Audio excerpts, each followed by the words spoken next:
Sa nasa linya na ho si Batangas 1st District Representative Leandro Leviste. Si Bombo Victor po ito together with Bombo Jai. Magandang umaga. Kong? Ay, magandang umaga po. Magandang umaga po. Unang-una po, kuha lang po kami ng reaksyon doon ho sa biglaang pagkamatay nga ni the dating Department of Public Works and Highways Undersecretary Catalina Cabral. Nakakalungkot po dahil si former Undersecretary Cabral ay maraming alam tungkol sa mga proponents sa DPWH budget.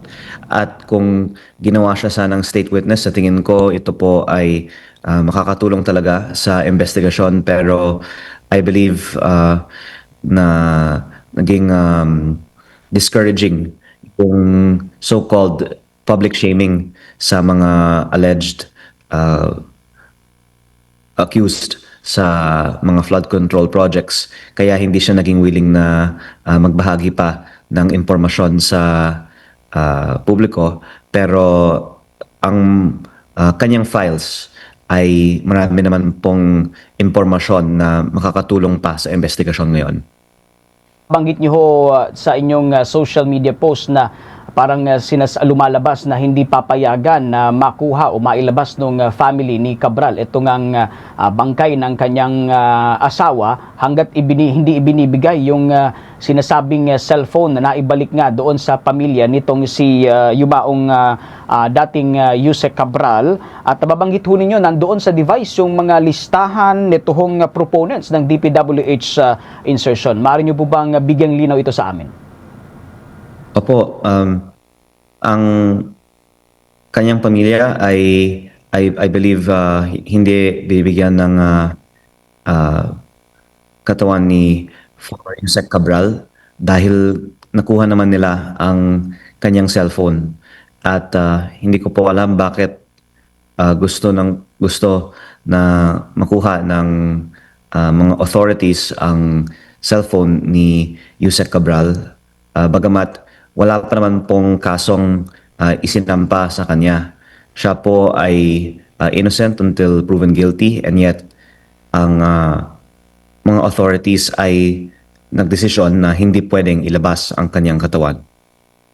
Sa ibang usapin naman Kong, no, kayo po ang siya namang nagsulong na i-adapt nga itong tinatawag na Singson formula mula ho sa ideya ni dating DPWH Secretary Rogelio Singson. Ano po ang kaibahan nito sa kasalukuyang setup ho ng Department of Public Works and Highways? Ang suggestion ko po ay ayon sa advice ni former Secretary Babe Singson na una, dapat ibaba ang presyo ng mga project sa budget. Pero dahil itinapos na yung budget na hindi masyadong ibinaba ang mga presyo, ang sinabi din ni Secretary Singson na ginagawa nila nung panahon ng Aquino administration ay kung ginagawa na yung bidding at hindi sapat ang ibinaba ng mga presyo ng mga proyekto, nire-reject nila yung resulta ng bidding, pinapa-rebid. Dahil nalilimutan po ng ating mga ibang mga mambabatas na ang mga presyo sa budget hindi naman dapat maging final presyo sa bidding. Sa ibang mga pagkakataon, maka 20 to 30% pa ang ibinababa ng mga presyo sa bidding. Pero mga 1 to 3% lang in most cases ang ibinababa ng mga presyo sa mga DPWH bidding, kasi ang alegasyon ay almost 100% ng mga bid sa DPWH ay luto. Kaya kung i-reject lang ng DPWH ang resulta ng mga bidding na hindi sapat ang ibinababa, yan po ay paraan para pwedeng bumaba ang presyo ng mga DPWH projects. Applicable po ba kaya ngayon ito sa itong kaparehong formula na ginamit noon ni Secretary Singson, knowing na malaki itong mga pagbabago dahil nga sa inflationary impact at iba pang mga external factors katulad ho ng halaga ng piso at dolyar? Lalong bumaba po yung presyo sana dahil lalong tumaas ang mga presyo ng mga DPWH projects sa budget, kasi yung mga local district and regional offices ang nagsasubmit ng construction material price data sa central office. At for a while, hindi daw ibinababa ng central office yung sinasubmit sa kanila ng mga local offices. At ang komputasyon ng DPWH ay may 50% savings pwede sana sa mga ibang projects or 100% overpriced sila at hindi natuloy ang ganitong kalaking pagbaba sa budget. Kaya ako sinasabi na pwede na lang i-achieve itong savings sa bidding. Just to connect this back to the question on the importance of the information of Yusek Cabral. Ang planning office kasi ng DPWH ang siyang gumagawa ng budget, pati na rin yung pricing ng mga projects.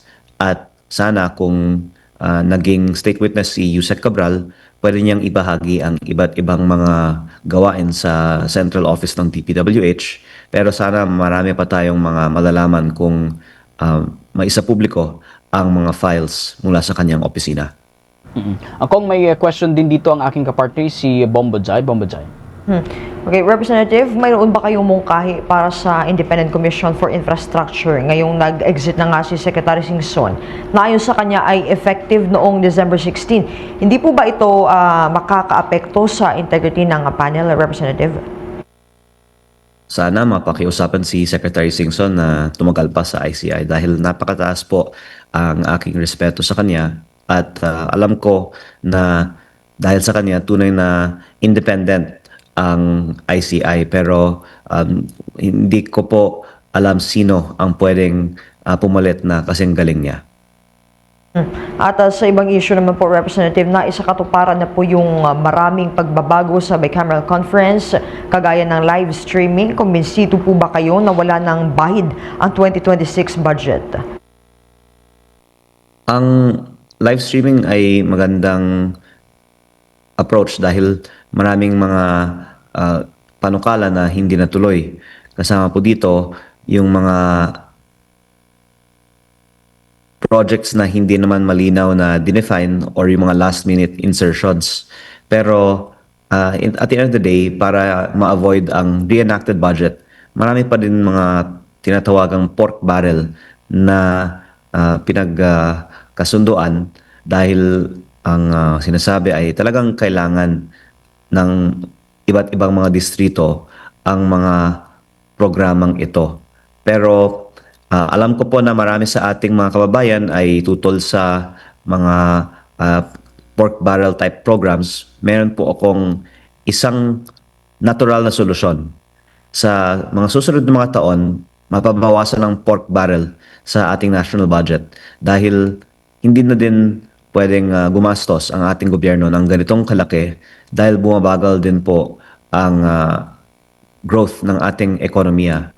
Ikinalulungkot ko po na sa mga taon na tayo ay may malaking fiscal space, hindi po natin ito ginamit para sa mga magandang gamit.